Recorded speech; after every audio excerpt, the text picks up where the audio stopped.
Question 35 देखिए क्या कह रहा है क्वेश्चन।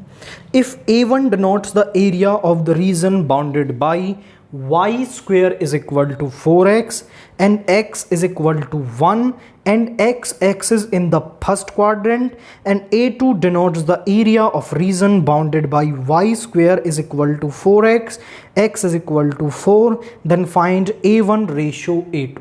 तो क्वेश्चन को ज़रा आप समझे कि क्वेश्चन क्या कह रहा है। हमारे पास एक कर्व है, the given curve is,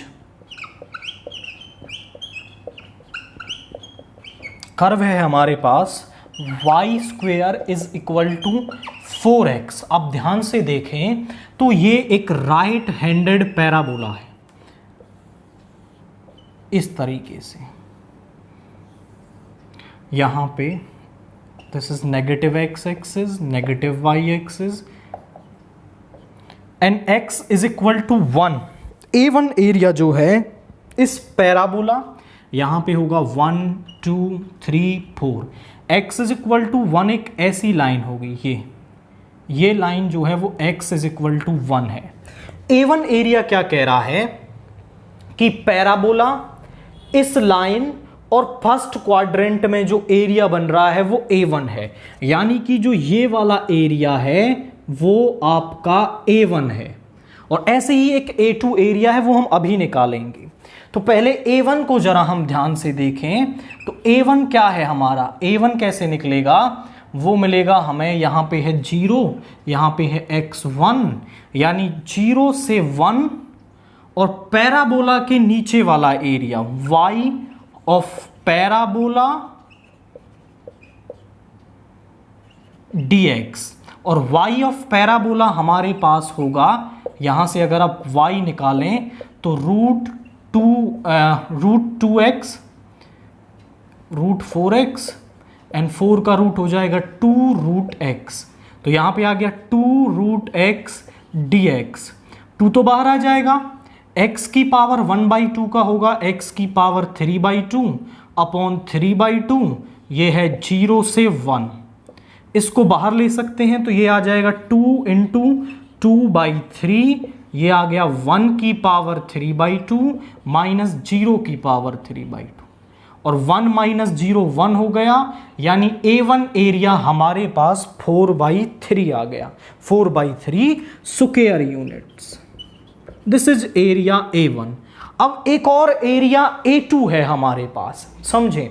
A2 area क्या है, area of the region bounded by the parabola and x is equal to 4। x is equal to 4 line ये होगी,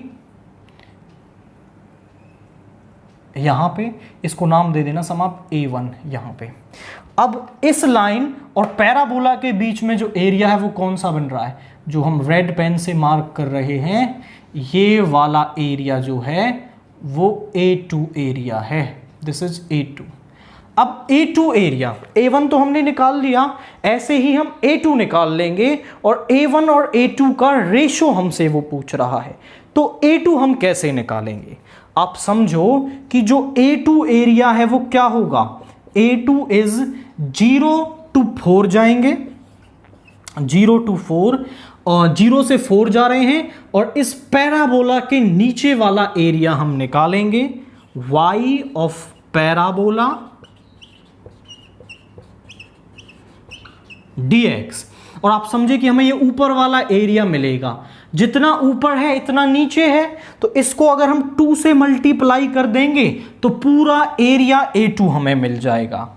और y ऑफ पैराबोला हमारे पास क्या है, that is 2 root x dx, तो 2 बाहर आ गया, दैट इज 4, और रूट x का हो गया x की पावर 3/2 अपॉन x की पावर 3/2, और यहां पर है 0 से 4, ये ऊपर आ जाएगा, 4 इंटू 2/3 हमारे पास आ गया, एंड 4 की पावर 3/2 माइनस 0 की पावर 3/2। अब 4 की पावर 3/2 कितना हो जाएगा, 4 को हम लिख सकते हैं, 4 को हम लिख सकते हैं 2 का स्क्वायर और इसकी पावर 3/2, तो 2 से 2 कैंसिल हो जाएगा, 2 का क्यूब इज 8, यानी 8 into 8/3 is 64/3 square units. This is area A2। A1 A2 दोनों एरिया हमें मिल गए। अब हमें A1 A2 का रेशो निकालना है। सो यानी हमें निकालना है A1 upon A2 that is equal to A1 आया है 4/3 और ये आया है 64/3। 3 से 3 कैंसिल हो गया, यहां बचा 4/64 और ये आ गया 16, यानी A1 रेशो A2 जो है वो 1:16 हमारे पास आ रहा है और यही रेशो हमें यहां पर निकालना था। तो आपको पहले तो क्वाइट सिंपल इसका ग्राफ बना लेना है।